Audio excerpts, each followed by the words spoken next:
Hello students. आज हम पढ़ेंगे environment movement of India. Bharat में वनों का प्रतिशत लगातार घटता जा रहा है। हम जानते हैं कि वन हमारे लिए कितने इम्पोर्टेंट्स हैं। इससे हमें जीविका मिलती है, ऑक्सीजन मिलती है, पेड़ पौधे, बहुत सारी वन्य वस्तुएं मिलती हैं। और यहाँ पे बहुत सारी ट्राइबल्स रहती हैं जो कि इन पेड़ों की सुरक्षा करती रहती हैं। ऑल ओवर वर्ल्ड में ट्राइबल्स की परसेंटेज ऑफ पॉपुलेशन 8% है, लेकिन ये 8% पॉपुलेशन वर्ल्ड के 85% फॉरेस्ट को कंजर्व करती है, उनको सुरक्षित रखती है।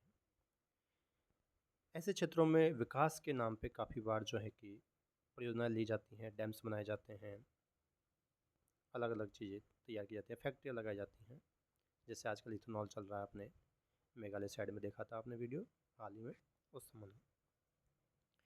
तो इसके बारे में जब गवर्नमेंट प्रोजेक्ट्स लेके आती हैं, उसके ऊपर कुछ बातचीत होती हैं, तो यहाँ पे कुछ प्रॉब्लम्स होती हैं कि गवर्नमेंट और जो रेजिडेंशियल पब्लिक्स हैं, वहाँ की रहने वाली जो लोग हैं, उनके बीच में आपसी क्लैश होता है, टकराव होता है। और इस संबंध में इंडिया में काफ़ी सारे मूवमेंट्स हुए हैं और ये सरप्राइजिंगली ट्राइबल्स एरिया में काफ़ी ज़्यादा मात्रा में हुए हैं। लोगों ने इसके साथ दिया, काफ़ी बार गवर्नमेंट को पीछे हटना पड़ा और काफ़ी बेहतर तरीके से इनको जन सहयोग प्राप्त हुआ था। आज हम चेक करते हैं कि कौन कौन से इम्पोर्टेंट्स एनवायरमेंटल मूवमेंट्स रहे हैं इंडिया के। तो फर्स्ट हम देखते हैं टेहरी डैम मूवमेंट। उत्तराखंड के भागीरथी नदी पे ये टेहरी डैम बनाने की प्रोजेक्ट था। और यहाँ पे बैकग्राउंड ये था कि Tehri dam was proposed on the Bhagirathi river. और कंसर्न समस्याएं जो थी कि हमें ये समस्या हो सकती है, वो ये थी कि ये जो क्षेत्र है उत्तराखंड वाला, क्योंकि हम जानते हैं कि हिमालय जो है कि एक बेसिकली न्यू माउंटेन है और इसके अंदर हलचलें होती रहती हैं, जो टेक्टोनिक हैं उसमें हलचलें। तो ये सिस्मिक वल्नरेबिलिटी पाई जाती है, भूकंप आने की संभावना वाला क्षेत्र है, इकोलॉजिकल डैमेज हो सकता है यहाँ पे, और लार्ज स्केल डिस्प्लेसमेंट हो सकता है।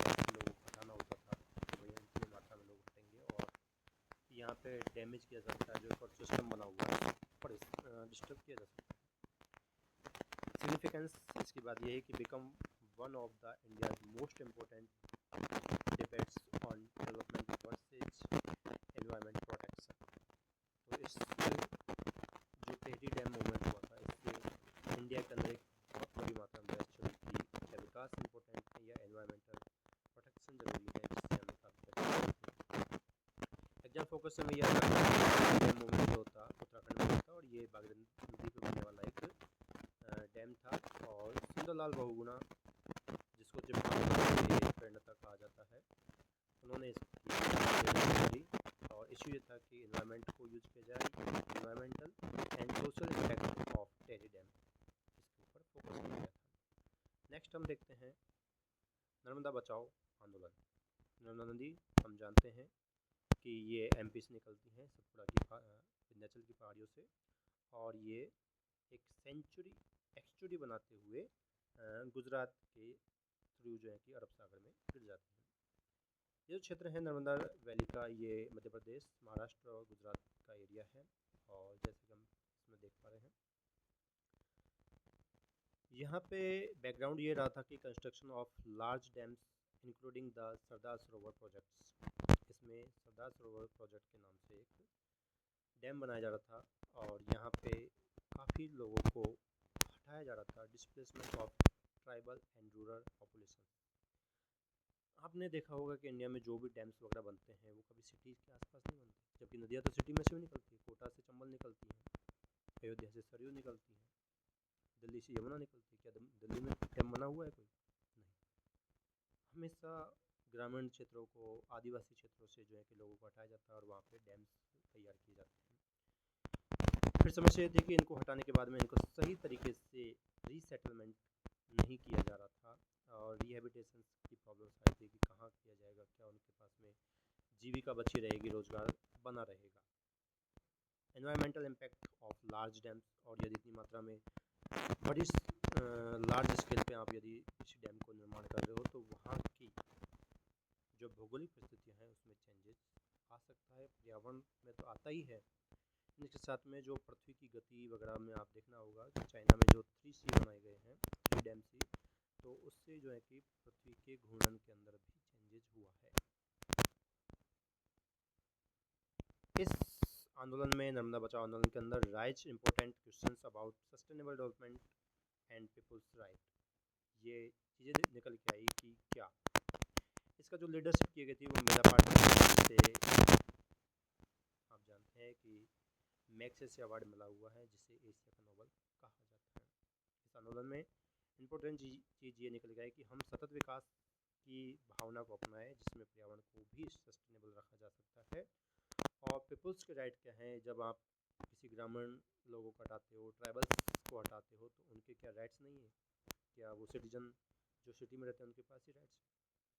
एग्जाम फोकस हमें याद रखना है कि नर्मदा बचाओ आंदोलन जो है कि मुख्यतः मध्य प्रदेश, महाराष्ट्र, गुजरात वाला क्षेत्र में पाया जाता है, और ये नर्मदा वैली के ऊपर जो है कि सरदार सरोवर बांध बनाने के ऊपर डिपेंडेंट था। हालांकि इसके ऊपर जो है कि इंदिरा सागर, ओमकारेश्वर और सरदार सरोवर नाम से 3 डैम बना दिए गए हैं। मेधा पाटकर ने इसमें जो है कि लीडरशिप करी थी। काफ़ी बड़ा स्केल पे आंदोलन हुआ था, बहुत सारे लोग, लाखों की संख्या में लोग जुड़े थे इससे। ऑब्जेक्ट्स ये था कि ऑपोजिशंस टू लार्ज डैम्स, इतने बड़े डैम्स बनाने की आवश्यकता क्या है? डैम छोटे बना सकते हैं, एक ही नदी पे क्यों अलग अलग नदियों पे बना सकते हैं, नदी जोड़ योजनाएं भी चलाई जा सकती हैं।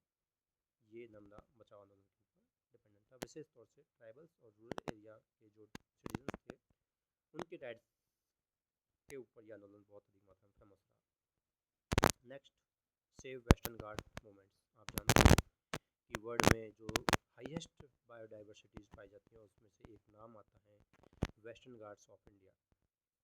इस क्षेत्र में हम देखते हैं कि केरल, महाराष्ट्र का साउथर्न एरिया, कर्नाटक का कुछ क्षेत्र आता है। वेस्टर्न घाट इंडिया का हाईएस्ट बायोडाइवर्सिटी हॉटस्पॉट है। बैकग्राउंड्स क्या रहे इसके कि increasing threats from mining, deforestation and large infrastructure projects. यहाँ पे बनाए जा रहे थे, माइनिंग चल रही थी बड़े लेवल पे, और साथ में ही जो है कि यहाँ पे डिफॉरेस्टेशन किया जाता था, जो वन था उनका उन्मूलन किया जा रहा था। ऑब्जेक्टिव्स क्या रहे कि protection of the western Ghats, rich biodiversity and fragile ecosystem, कि यहाँ की जो जैव विविधता है उसको नुकसान पहुँच सकता है। इस तरीके की हाई स्केल्स पे जो है कि डिफॉरेस्टेशन और माइनिंग और कंपनी के वगैरह के जो प्रोजेक्ट चलते हैं उनकी दिक्कतें हो सकती हैं। इम्पोर्टेंट चीज़ ये थी कि drew national attention to ecological issue in the western Ghats. यहाँ पे इकोसिस्टम, पर्यावरणीय असंतुलन उत्पन्न हो सकता है, और promoted sustainable development and conservation. और यहाँ के लोगों ने विशेष तौर से इस चीज़ को अपनाया कि हम पर्यावरण की सुरक्षा खुद करेंगे। Strength environmental awareness and conservation efforts across India. और इस वेस्टर्न घाट मूवमेंट्स ने पूरे इंडिया को ये सोचने पर मजबूर कर लिया कि हमें डेवलपमेंट चाहिए, और यदि डेवलपमेंट चाहिए तो क्या इस कीमत पे चाहिए कि हम जो है कि सिस्टम को बर्बाद कर दे, जो फॉरेस्ट है उसको ख़त्म कर दे। तो इसके ऊपर पूरा इंडिया एकजुट हो गया था, और काफ़ी सारी जो है माइनिंग्स वगैरह बंद करवा दी गई थी, और डिफॉरेस्टेशन को रोक ही गया था हालांकि। तो लार्ज लेवल प्रोजेक्ट्स और लार्ज स्केल्स माइनिंग्स को रोक दिया गया था। 1987 का ये वेस्टर्न घाट मूवमेंट है, इसको विशेष तौर से याद रखना है। ये बायोडाइवर्सिटी कंजर्वेशन के लिए इम्पोर्टेंस है, और माइनिंग और डिफॉरेस्टेशन का विरोध किया गया था। यहाँ पे कोई विशेष लीडर्स नहीं हुए, लेकिन क्योंकि ये इसलिए फेमस रहा कि ऑल ओवर इंडियन सिटीजन्स इसके साथ में जुड़ चुके थे, उनकी भावना इसके साथ जुड़ चुकी थी, क्योंकि ये आप जानते हो, मैंने पहले बता दिया कि ये वर्ल्ड का हाईएस्ट बायोडाइवर्सिटी हॉटस्पॉट है। Next, silent valley. हम जानते हैं कि वेस्टर्न घाट के जो ईस्टर्न एरियाज हैं वहाँ पे साइलेंट वैली नेशनल पार्क पाया जाता है, जो कि केरल के अंदर आता है। इसमें 1970 से 80s के बीच में एक आंदोलन चला था जिसका नाम है साइलेंट वैली मूवमेंट, और hydroelectric project was proposed in the ecological sensitive silent valley, जिसके अंदर जो है कि एक जल विद्युत वाला जो है कि प्रोजेक्ट लगाया जाना था। और कंसर्न ये था कि loss of tropical evergreen forest threat to rare plant and animal species. यहाँ पे जो सदाबहार वन पाए जाते हैं उनको नुकसान हो रहा था, और कुछ ऐसे रेयर प्लांट पाए जाते हैं जो कि इसी क्षेत्र में पाए जाते हैं और जगह नहीं मिलते हैं, ऐसे एनिमल स्पीसीज और रेयर प्लांट्स को नुकसान हो सकता था, जो कि रेड डाटा बॉक्स के अंदर शामिल है। आउटकम्स क्या रहा इसका रिजल्ट कि प्रोजेक्ट वाज कैंसल्ड और silent valley was declare A national park इन 1984। देखो, सोचने पे मजबूर करता है एक मूवमेंट सरकार को कि आप जो प्रोजेक्ट लगाना चाह रहे हो वो इतना इम्पोर्टेंट नहीं है जितना कि यहाँ की एनिमल स्पीसीज, यहाँ के जो प्लांट्स हैं वो इम्पोर्टेंट हैं। और फिर सरकार को ये चीज़ें ध्यान में आई। उस समय इंदिरा गांधी जो कि प्रधानमंत्री थी, उन्होंने खुद इस प्रोजेक्ट को रोका था, और प्रोजेक्ट को रोकने के बाद में यहाँ पे नेशनल पार्क घोषित किया गया 1984 के अंदर। इंदिरा जी ने ये चीज़ें की थी। A landmark movement for biodiversity conservation in India, ये एक बहुत महत्वपूर्ण मील का पत्थर साबित हुआ कि इंडिया में बायोडाइवर्सिटीज़ को कंजर्वेशन करना है, उनको सुरक्षित रखना है इसके ऊपर। और इसके बाद में आप देखते हो 1980 के बाद में काफ़ी सारे नेशनल पार्क्स की घोषणा की गई थी, और 1984 में जो है कि साइलेंट वैली नेशनल पार्क घोषित किया गया। ये केरल के अंदर है। नेक्स्ट हम देखते हैं एपिको मूवमेंट। चिपको आंदोलन सुना होगा आपने, सुंदरलाल बहुगुणा वाला, जो कि टेहरी बांध संबंधित था।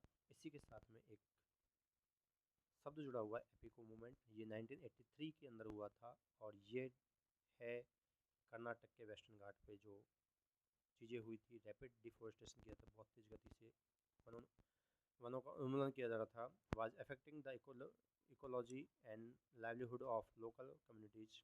यहाँ पे देखो, जंगल सिर्फ पेड़ पौधे नहीं होते हैं, जंगल के अंदर ट्राइबल्स रहते हैं, और ट्राइबल्स के लिए जल, जंगल, ज़मीन, ये बहुत इंपॉर्टेंट हो जाते हैं। और इसी बेस पे जो है कि वो अपनी जीविका चला रहे होते हैं, अपनी लाइवलीहुड कंप्लीट करते हैं। विलेजर्स ने क्या किया कि embraced tree to prevent their feelings similar to the Chipko movements. उन्होंने भी जो है कि अपने सभी महिलाएं, सभी पुरुष जो है कि वहाँ के रहने वाले ट्राइबल्स वगैरह सब लोगों ने अपने जो है कि पेड़ों को गले लगा लिया, और कह दिया कि पहले हम मरेंगे, उसके बाद में पेड़ों को मारा जा सकता है, काटा जा सकता है। इस मूवमेंट के की फैक्ट्स ये रहे कि the Appiko movements was inspired by the Chipko movements and adapted it's methods in the forest of Karnataka. अब देखो, चिपको आंदोलन कितना फेमस रहा हुआ कि नॉर्थ इंडिया के अंदर होने वाला, उत्तराखंड के अंदर होने वाला एक आंदोलन इतना फेमस रहा कि उसका असर वैसा का वैसा कर्नाटक के अंदर उसको लागू किया गया, उसी मेथड को अपना लिया गया। वहाँ के लोगों ने, जन सामान्य ने अपनाया, ऐसा नहीं कोई वीआईपी लोग जो पढ़े लिखे लोग उन्होंने अपनाया, जन सामान्य व्यक्तियों ने जो है कि इस चीज़ को अपनाया। हालांकि आप जानते हो कि एक खिजड़ी गांव है राजस्थान के अंदर, उसके अंदर भी अजीत सिंह नाम के एक राजा हुए थे। सीकर के आसपास का एरिया है, सीकर जुनून नाम सुना हुआ, कोचिंग हब से काफ़ी। उस क्षेत्र के अंदर लगभग 1730 के आसपास का ये था, अजीत सिंह राजा था। और उस समय पे जो है कि वहाँ के विश्नोई समुदाय ने, जो कि फेमस है अपने इकोलॉजिकल सिस्टम को कंजर्वेशन करने के लिए, पर्यावरण और वन्य जीव प्रेमी होने के लिए, उन्होंने ये आना शुरुआत की थी। और वहाँ की महिलाएं लगभग 384 व्यक्ति जो थे वहाँ पे मारे गए थे, क्योंकि वहाँ पर अजीत सिंह ने आदेश दे दिया तो उस समय राज शासन था, और उन लोगों ने आदेश देने पर व्यक्तियों को मार दिया गया पेड़ काटने के लिए। और पेड़ किस लिए काटे जा रहे थे? महल में फर्नीचर लगाने के लिए। चिपको आंदोलन भी उससे प्रेरित है, हालांकि उसके इतना फेमस नहीं हुआ जितना सुंदरलाल बहुगुणा वाला टिहरी बांध चिपको आंदोलन फेमस रहा था। हालांकि हम देखते हैं कि इसका इफेक्ट जो है कि कर्नाटक के अंदर दिखाई देता है 1983 के अंदर। ऑब्जेक्ट्स क्या रहे? Conservation of forest, afforestation, sustainable use of forest resources, ये इसके ऊपर ध्यान दिया गया। वापस जब मूवमेंट जो है कि सफल रहा और सरकार ने इसको कंजर्व किया, सुरक्षित किया गया फॉरेस्ट को। एफॉरेस्टेशन यानी जंगलों को और ज़्यादा फैलाया जाए और ज़्यादा इनको घना किया जाए, इसके ऊपर ध्यान दिया गया। और सस्टेनेबल यूज किया जाएगा। ट्राइबल्स तो सस्टेनेबल ही करते हैं, ट्राइबल्स कभी भी पेड़ों को काटते नहीं है, काटते हैं तो इस हिसाब से काटते हैं कि वो सिर्फ अपना पेट पेट भर सके। ऐसा नहीं कि उनको कुछ जो है कि पैसा कमाना है, कोई फैक्ट्री लगानी है, कोई करोड़पति बनना है, ऐसा नहीं। इसलिए ट्रैवल्स को फ्रीडम दिया जाता है फॉरेस्ट के अंदर, वो कैसा भी काम करे, कोई दिक्कत नहीं, क्योंकि वो उनकी लाइफ इस तरीके से होती है। लाइफ स्टैंडर्ड ऐसा होता है कि वो सीमित मात्रा में ही जंगल से चीज़ें लेते हैं और जितनी चाहिए उतनी लेते हैं। क्या फैक्टर है इसका कि spread environmental awareness across southern India, पूरे साउथ इंडिया के अंदर जो है कि ये जो अपिको मूवमेंट 1983 का कर्नाटक का रहा, ये फेमस कर दिया और इससे एनवायरमेंटल जो अंडरस्टैंडिंग है वो फैल गई पूरी पब्लिक के अंदर। काफ़ी अच्छा रहा ये। इसमें लीडरशिप की थी पांडुरंग हेगड़े ने, वहाँ के इकोलॉजिस्ट थे, पर्यावरण प्रेमी थे पांडुरंग हेगड़े। 1983 में जो हुआ था इसकी लीडरशिप करी। इसके बाद में हम देखते हैं चिपको आंदोलन, वही उत्तराखंड, जहाँ पे चमोली गांव जो है, यहाँ के लोगों ने चिपको आंदोलन स्टार्ट किया था। गौरा देवी, सुंदरलाल बहुगुणा, चांदी प्रसाद भट्ट, ये इम्पोर्टेंट लीडर्स रहे थे उस समय की, पर्सनैलिटीज रही थी। और चमोली गांव को विशेष तौर से याद रखना है, जो कि उत्तराखंड में है, यहीं से चिपको आंदोलन स्टार्ट हुआ था। कारण क्या रहा, कॉमर्शियल कॉन्ट्रैक्टर्स जो थे, इन्होंने अलाउ कर दिया गया था इन लोगों को कि आप जो है कि फॉरेस्ट को काट सकते हैं, और लोकल कम्युनिटीज़ जो उन चीज़ों को लगातार काम में लेती जा रही, जैसे कि हमारा गांव है, गांव के पास में जंगल है, हम जंगल से कुछ चीज़ें लेके आते हैं, गांव के अपने घरों के यूज़ के लिए लेके आते हैं, कॉमर्शियल यूज़ के लिए नहीं, सिर्फ घरों के यूज़ के लिए लेके आते हैं। तो हमें जो ट्राइबल तरीके से काम कर रहे हैं, वहाँ के जो लोकल कम्युनिटीज़ हैं, वो जिस तरीके से काम करती हैं, उससे नुकसान नहीं होता है इतना, क्योंकि पेड़ हर साल नए उगते जाते हैं। लेकिन आप यदि इतनी मात्रा में काटोगे, पिछले साल उगे हुए पेड़ों से 10 गुना काट दिया, तो फिर जो है कि जंगल डिफॉरेस्ट हो जाएगा। तो ऐसी जगह पे जहाँ पे वहाँ के लोकल लोग फॉरेस्ट को यूज कर रहे थे, वहाँ पे कॉमर्शियल कॉन्ट्रैक्टर्स को अलाउ कर दिया गया कि आप भी अपने यहाँ से फॉरेस्ट को कट कर सकते हैं, अपने यूज कर सकते हैं, अपनी कॉमर्शियल यूज कर सकते हैं। लोगों ने क्या किया, लोगों ने ये किया कि villagers embraced tree to prevent them from being cut, उन्होंने गले लगा लिया पेड़ों को, उनसे चिपक गए, इसलिए इसको चिपको मूवमेंट कहा जाता है। और गवर्नमेंट को पीछे हटना पड़ा। Significance, broad forest conservation into national focus, सारा केंद्र पूरा सरकार वगैरह सारी हिल गई, और जो है कि सभी लोग ये बहुत ध्यान में आया, सभी समाचार पत्रों के अंदर फेमस हो गया। आंदोलन है चिपको आंदोलन 1973 का, चमोली गांव उत्तराखंड का। Influenced government policies on forest management, कि इस चीज़ की ये इफेक्ट आया कि अब गवर्नमेंट को सोचना पड़ा कि हम जो है कि अपनी पॉलिसी, वन नीति जो होती है, उसके अंदर कुछ चेंजेस करें और किस तरीके से फॉरेस्ट को मैनेजमेंट किया जाए। कुछ देखो लेडीज़ें काफ़ी इमोशनल होती हैं अपने आसपास के पेड़ पौधे जीव जंतु के साथ में। तो यहाँ पे गौरा देवी का नाम आप ज़रूर याद रखना, क्योंकि काफ़ी कम मात्रा में मूवमेंट्स जो हुए हैं उसमें महिलाओं की भागीदारी तो बहुत रही, लेकिन लीडरशिप में वो कम आई है। तो गौरा देवी का नाम आप इम्पोर्टेंटली याद रखें। सुंदरलाल बहुगुणा तो है ही है, पर्यावरण प्रेमी जो कि माने जाते हैं अपने इंडिया के अंदर, काफ़ी फेमस है। चांदी प्रसाद भट्ट भी इसमें रहे थे, और इसमें डिफॉरेस्टेशन को प्रिवेंट किया गया था। नेक्स्ट, जंगल बचाओ आंदोलन 1982, कहाँ का है, झारखंड। यहाँ पे क्या हो रहा था कि मिक्स्ड फॉरेस्ट होता है, क्योंकि जंगल जो होता है उसमें बहुत सारे तरीके की प्रजातियों के पेड़ पाए जाते हैं, ऐसा नॉर्मली पाया जाता है।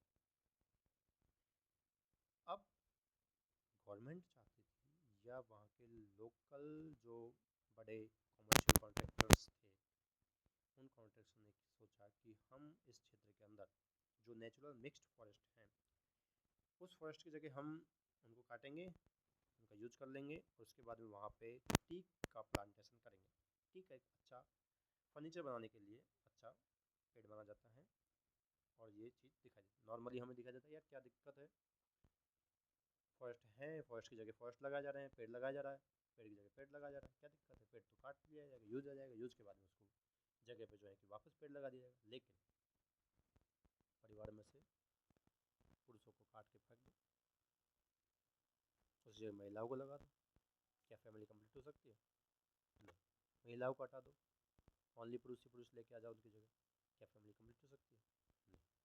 इसी तरीके से एक जो फॉरेस्ट होता है उसका नेचर होता है कि वहाँ पे सभी चीज़ों की आवश्यकता होती है। घास भी चाहिए, नीम का पेड़ चाहिए, बबूल का पेड़ चाहिए, सारी चीज़ें होनी चाहिए। और अलग अलग जीव जंतु उस हिसाब से उन चीज़ों को खाते पीते हैं, आप सभी लोग जानते हैं। और इस जगह ओनली टीक के पेड़ लगाया जाए तो ये चीज़ दिक्कत कर सकती है। वहाँ की जो रहने वाली पब्लिक है, जो आप जानते हो झारखंड के अंदर काफ़ी मात्रा में जो है कि 50% से ज़्यादा जो है कि ट्राइबल्स पाए जाते हैं, और वो ट्राइबल्स अलग अलग प्रजातियों के पेड़ों से अपनी जीविका चला रहे होते हैं। तो यहाँ पे ये दिक्कत आई। ऑपोजिशंस क्या रहे, क्या ऑब्जेक्शंस रहे कि local tribal communities resist the policy, उन्होंने इस पॉलिसी को मानने से मना कर दिया कि हम ऐसा नहीं करेंगे। तो मिक्स्ड फॉरेस्ट की जगह ओनली टीक के प्लांट्स लगाओगे और टीक के प्लांट्स को आप अपने कमर्शियल यूज में ले लोगे, ऐसा नहीं चलेगा। हमें सारे पेड़ चाहिए, अपना जंगल हमें चाहिए।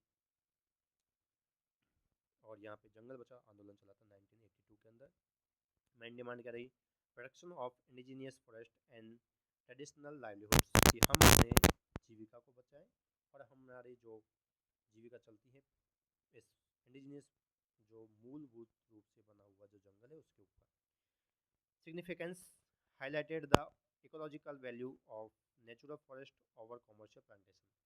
तो व्यावसायिक तरीके से जो प्लांटेशन किया जाता था, वन बनाए जा रहे थे, उसके ऊपर हमने वैल्यू दी किसको? इकोलॉजिकल वैल्यू दी किसको? नेचुरल फॉरेस्ट को ज़्यादा इंपॉर्टेंट माना। और ट्राइबल कम्युनिटीज़ ने इसके अंदर पार्टिसिपेट किया था। कोई नेता नहीं, पूरी कम्युनिटी, क्योंकि ट्राइबल हर व्यक्ति जानता है कि हमारे जंगल इंपॉर्टेंट है। पूरी कम्युनिटी ने यहाँ पे 1982 के अंदर जंगल बचाओ आंदोलन के अंदर जो है कि झारखंड में चला था, इसके ऊपर काम किया। अब हम देखते हैं कुछ और फैक्ट्स देखते हैं कि द रूट ऑफ रेसिस्टेंस, जो विरोध प्रदर्शन हुए थे उसका एरा क्या था। 1970 से 1980 का ऐसा एरा था जहाँ पे चीज़ चल रही थी। हमने विशेष तौर से जो है कि 4-5 चीज़ों को चेक कर रहे हैं। फर्स्ट, टिहरी डैम उत्तराखंड के अंदर हुआ था। इसी समय पे जो है कि नर्मदा वैली हुआ था, सलेंट वैली हो रहा था केरल साउथ के अंदर, एपिको आंदोलन हुआ था, आपने देखा कर्नाटक के अंदर, ठीक है ना। इसके अलावा सेव वेस्टर्न घाट्स जो आंदोलन चला था वो चला था, जो कि पूरा जो वेस्टर्न घाट है उसके ऊपर कर्नाटक, महाराष्ट्र और केरला के अंदर। जंगल बचाओ आंदोलन ये चला था झारखंड के अंदर, जहाँ पे टीक प्लांटेशन किया जा रहा था। क्या चीज़ें सीख सकते हैं हम इसमें? क्यों होता है ऐसा resistance? क्यों विरोध प्रदर्शन होता है, विद्रोह क्यों होता है? बात यह है कि 20th century Indian economy environmentalism primary for two macro threats, विशेष तौर से दो इम्पोर्टेंट थ्रेट्स हमारे सामने थे। देखो, जब ब्रिटिश काल चल रहा था तो ऐसा नहीं होता था, विरोध प्रदर्शन होते तो थे लेकिन उनको दमन कर दिया जाता था। लेकिन अब आ गया लोकतंत्र, और लोकतंत्र में चीज़ों को सुनना जरूरी हो जाता है। The fight for the reverse, लोग अपने जीवन रेखा यानी कि जो नदियाँ होती हैं उसके ऊपर फोकस कर रहे थे। State sponsored large hydro electric dams causing massive human displacement and seismic risk. एक तो भूकंपीय जोखिम था, साथ में जो है कि आदमियों को हटा दिया जाता था, वहाँ पे अपने गांव घर बार छोड़ के दूसरी जगह बसाया जाता था।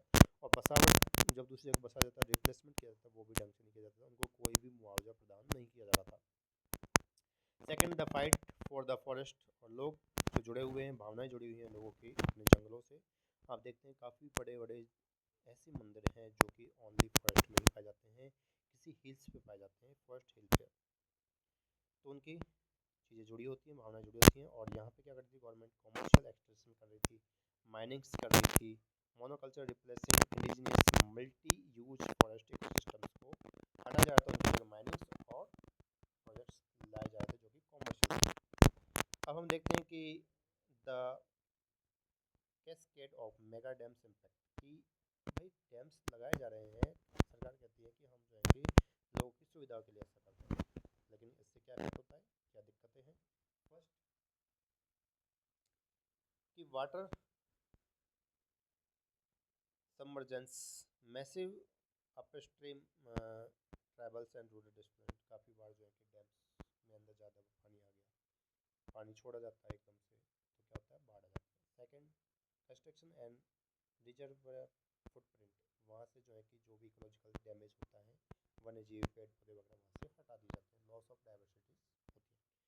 थर्ड ये है कि मैसिव वाटर वेट बन जाता है, काफ़ी मात्रा में जो है कि वहाँ पे जमा हो जाता है पानी, जिससे कि सिस्मिक वल्नरेबिलिटी होती है, भूकंपीय तनाव उत्पन्न होता है, और हो सकता है कि उस क्षेत्र के अंदर बताते हैं, इसलिए जो है कि ऐसा होता है।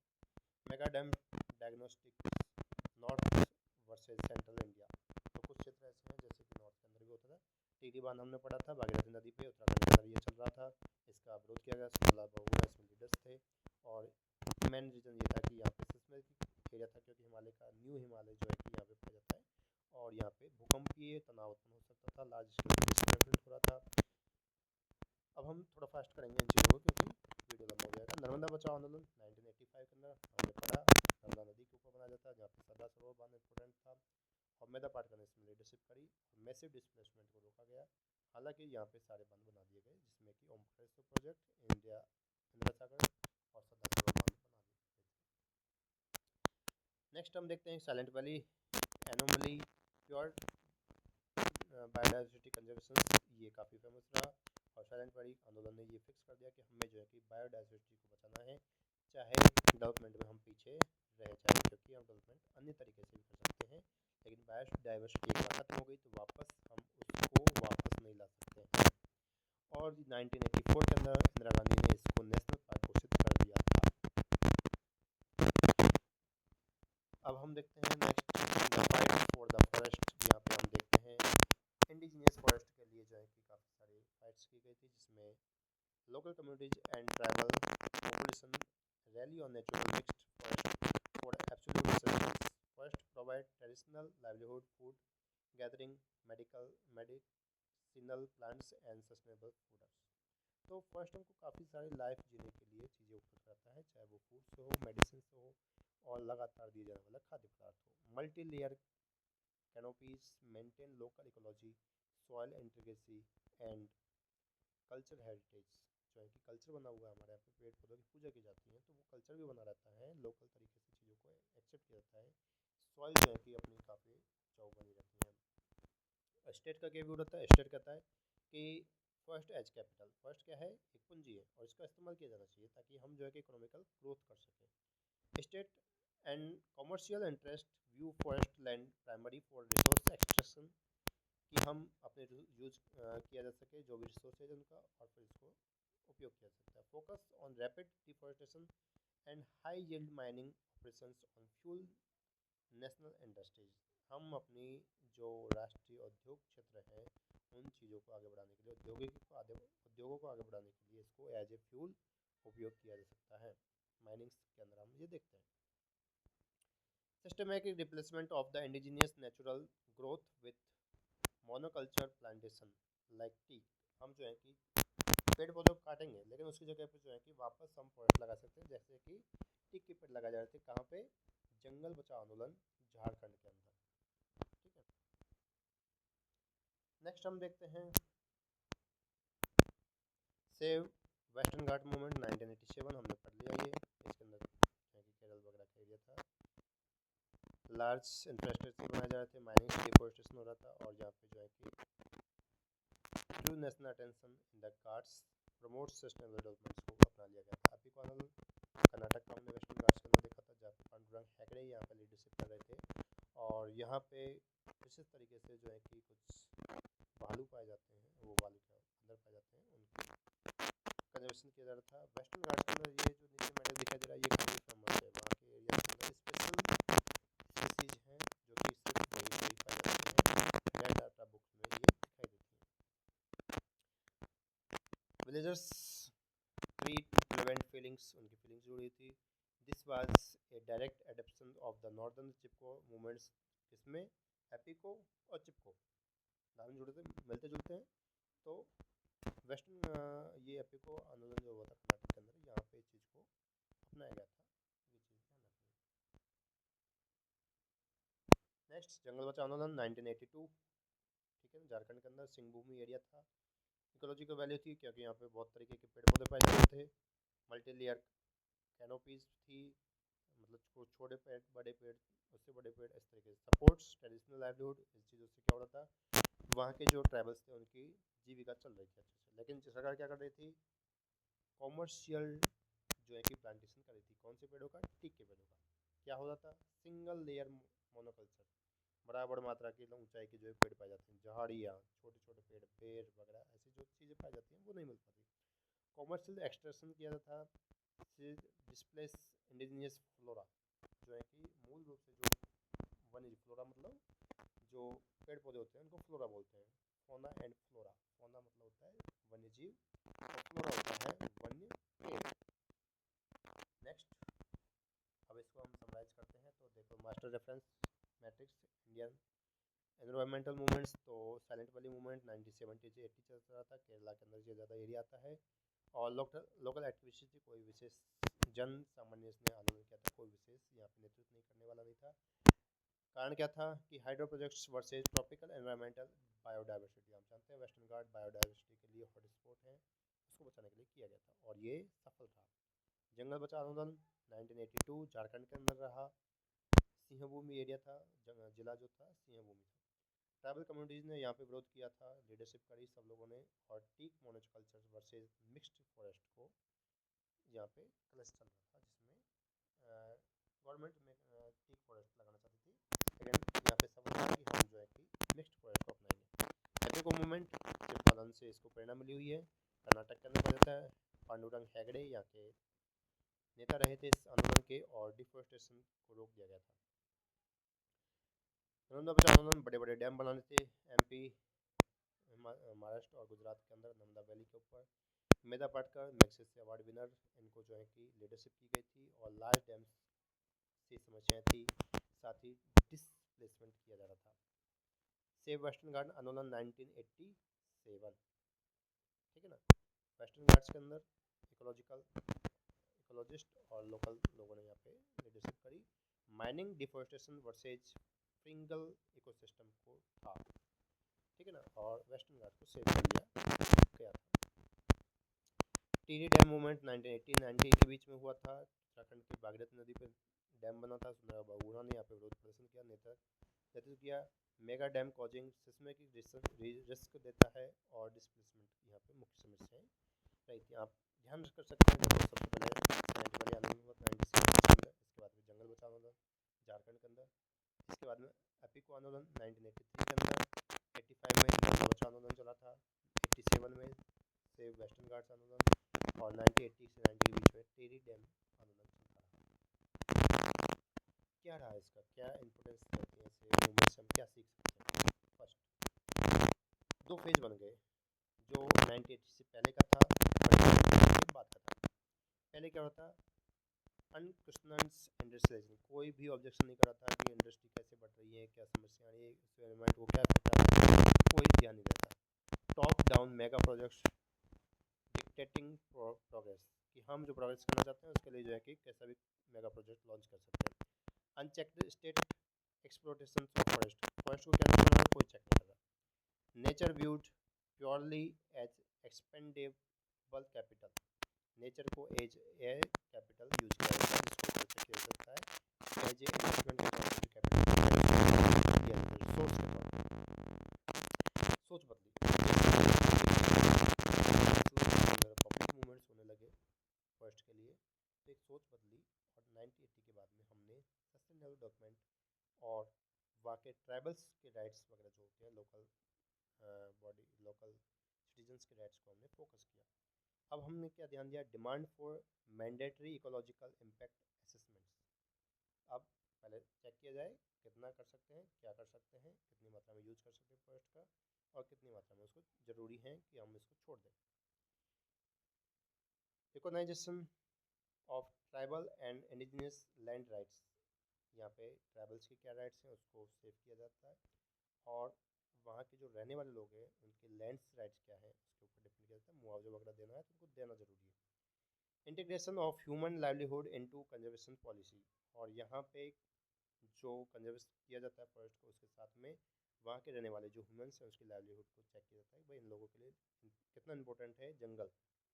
क्या ऐसा तो नहीं हम जंगल को हटाने के बाद में यहाँ पे कोई डैम बनाए, कोई मेगा प्रोजेक्ट लेके आए, उससे यहाँ के लोग परेशान हो जाए और उनका जीवन खतरे में आ जाए, ठीक है ना। तो इस चीज़ों को चेक किया जाता है। ये इस तरीके से हम देख सकते हैं कि हमारे जो आंदोलन रहे थे, विशेष तौर पर ये पाथर आंदोलन जो कि काफ़ी फेमस रहे हैं और काफ़ी बड़ी मात्रा में इनमें विद्रोह रहा था, जन विद्रोह किया गया था, सरकार को झुकना पड़ा, सफल रहे। इन चीज़ों से हमने जो है कि इन्वायरमेंट के ऊपर, फॉरेस्ट के ऊपर वहाँ के ट्रैवल्स के लिए, वहाँ के लोकल सिटीजन्स के लिए एक सोच बदली हमारी, और हमने इन चीज़ों को चेंज किया। जो फर्स्ट पॉलिसीज के अंदर इसका इफेक्ट देखा जाता है, ये सारी चीज़ें हुई। ओके, आप सभी ने इसको ध्यान से सुना, समझा, धन्यवाद आपका। यदि आप चाहो, अच्छा लगता हो, तो आप टेक भारत चैनल को फॉलो करें, सब्सक्राइब करें। Thank you.